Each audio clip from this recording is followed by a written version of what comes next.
சிலம்பம் குத்துவரிசையில் வரக்கூடிய கால்மானங்களில் பல முக்கியமான கால்மானங்களை நாங்கள் ஏற்கனவே நிறையா நம்மளுடைய பழைய காணொலியில் இருக்கோம். அதுபோல் இன்றைக்கி மிக முக்கியமான ஒரு கால்மானத்தை பார்க்க போகிறோம். சப்பட்டி அப்படின்னு சொல்லக்கூடிய ஒரு விதமான கால்மானம். ஆவலியில் ஒண்டியில் ஏறி இறங்கி செய்யக்கூடிய பாடம் எப்படி செய்வது என்பதை இப்போ நம்ம பார்க்க போகிறோம். முதல்ல சப்பட்டினா என்ன அப்படின்ற மாதிரி அதை முதல்ல தெரிஞ்சுக்கணும். சிலம்பத்தில் ஏகப்பட்ட படு ரொம்ப உடலை வருத்தக்கூடிய, உடலுக்கு ரொம்ப வலிமையை தரக்கூடிய கால்மானங்கள் நிறையா இருக்குது. மிக சாதாரணமாக சொல்லலாம், சொருகால் மிக முக்கியமான ஒரு கால்மானம். அப்படி நிற்போம், காலை தூக்கி பின்னாடி போட்டு உட்காந்து மறுபடியும் எழுந்திரிச்சு இப்படி திரும்பி வந்துடும். இது ஒரு வகையான கால்மானம், ஏற்கனவே நம்ம போட்டிருப்போம். இது சொருகால் அப்படின்னு. இது சொருகாலிலே ஒரே நேர்கோட்டில் போகக்கூடிய மரம். இதிலே பக்கவாட்டில் இருக்குது. இன்னும் இதில் ஏகப்பட்ட வகை இருக்குது. நம்மளுடைய கால்மானத்தை போட்டிருக்கோம். இன்றைக்கி நம்ம பார்க்க இருக்கிறது சப்பட்டி அப்படின்னு சொல்லக்கூடிய முதல்ல ஒரு மாணவர் யோகா. இது ஒண்டியில் நில்லுங்க, ஒண்டியில் நில்லு. ஒரு ஆள் மட்டும் செய்யும். அப்படியே உட்காருங்க. உட்காரு. சப்பட்டின்னா இந்த மாதிரி கால் நன்கு மடங்கி தரையில் இருக்கும். மிக கடினமான கால்மானது. இதில் ஏற்றம் இடது, வலது, இடது. இப்போ இடது கால் இறக்க போகிறோம். வலது கால் முன்னாடி இருக்கும். வலது, இடது, வலது, இடது. சமநிலைக்கு வாங்க. இப்போ இந்த கால்மானத்தில் ஒரு முறையும் பார்த்துருப்பீங்க, சப்பட்டி குட்டியை உட்காந்து ஏந்திருக்கிறதே கிடையாது. அந்த முட்டியை ஊன்றியே காலை தூக்கி அப்படி முன்னாடி வைக்கும். புரியுதுங்களா? இது ஒரே நேர்கோட்டில் ஏறக்கூடிய ஒரு வகையான மிக கடினமான கால்மானத்தில் வரக்கூடிய பாடம். அதே பாடத்தை நம்ம அடுத்த மாணவர் செய்வாங்க. மீண்டும் உங்களுடைய சந்தேகங்களுக்காக மீண்டும் ஒரு முறை ஒண்டியில் நில்லுங்க. ஒண்டியில் அப்படியே உட்காரணும். அப்படிதான், இதான் ஒரு பொசிஷன். அப்படியே அப்படி ஒண்டியில் நின்று டப்புன்னு அப்படி உட்காரணும். இது மிகவும் கடினமான ஒரு கால்மானம். இப்போ வலது காலை போட்டு முன்னாடி வச்சுருக்கோங்க. இப்போ இடது காலை ஏற்றணும். இடது, இந்த காலை முடிந்த வரைக்கும் நேராக இப்படி கொண்டு வரணும். இந்த முட்டியை ஒரே நேர்கோட்டில் அப்படி கொண்டு வரணும். வலது, பாருங்கள்.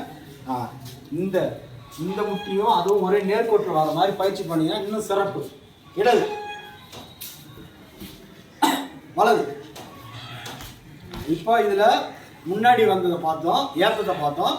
அதே மாதிரி இப்போ இறக்கத்தை பார்க்க போகிறோம். இறக்கம் இடது, வலது, இடது, வலது, சமநிலை.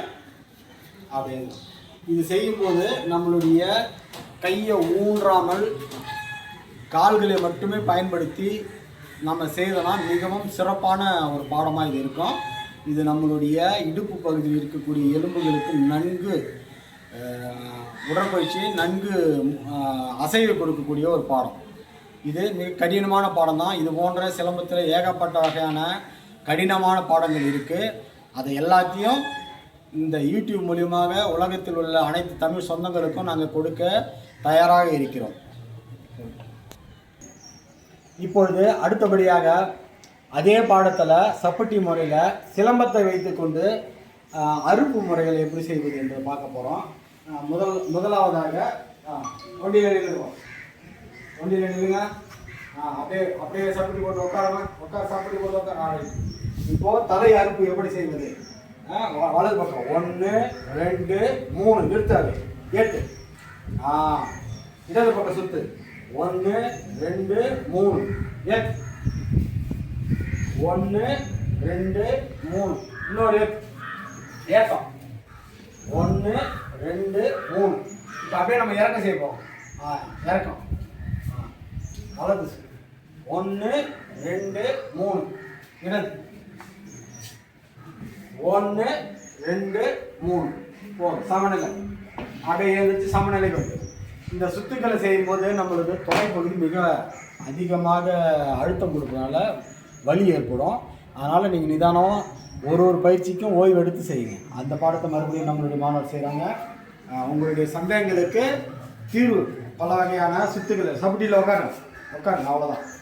சுத்து 1 2 3 ஏற்று 1 2 3 ஏத்தம் 1 2 3 ஏத்தம் 1 2 3. இப்போ அப்படியே இறக்கத்தை செய்ய போகிறோம். சரி 1 2 3 இறக்கம் 1 2 3 3 விதமான அறுப்புக்களை செய்யக்கூடிய பாடம். இறக்கம் அப்படியே உட்காந்துருக்கோம். இவருடைய கால் எப்படி இருக்குன்னு நல்லா விட்டு கவனிங்க. கால் பகுதி எந்த மாதிரி சப்பட்டி போட்டு உட்காரு. இது வந்து பார்ப்பதற்கு சுலபமாக இருக்கும், செய்து பார்க்கும்போது தான் அதோடைய கடினத்தன்மை தெரியும். ஆகவே இது போன்ற பாடங்களை ஒன்றுக்கு பல முறை செய்து பாருங்கள். நம்மளுடைய பாரம்பரிய விளையாட்டில் ஏகப்பட்ட நுணுக்கமான இது போன்ற கடினமான பல பாடங்கள் இருக்குது. இது போன்ற பாடங்கள் உங்களுக்கு தேவை என்றால் எங்களுடைய சேனலை சப்ஸ்கிரைப் பண்ணி தொடர்ந்து பெல் பட்டன் அழுத்தினீங்கன்னா தொடர்ந்து எங்களுடைய காணொலி உங்களுக்கு வரும். இது தமிழ் சொந்தங்கள், உலகத்தில் உள்ள அனைத்து தமிழ் சொந்தங்களுக்கும் இந்த காணொலியை சமர்ப்பிக்கிறோம். இது பாடத்தை பயிற்சி பண்ணுங்கள். இது போன்ற வேறொரு காணொலியோட அடுத்த வகுப்பில் சந்திக்கிறேன். நன்றி, வணக்கம்.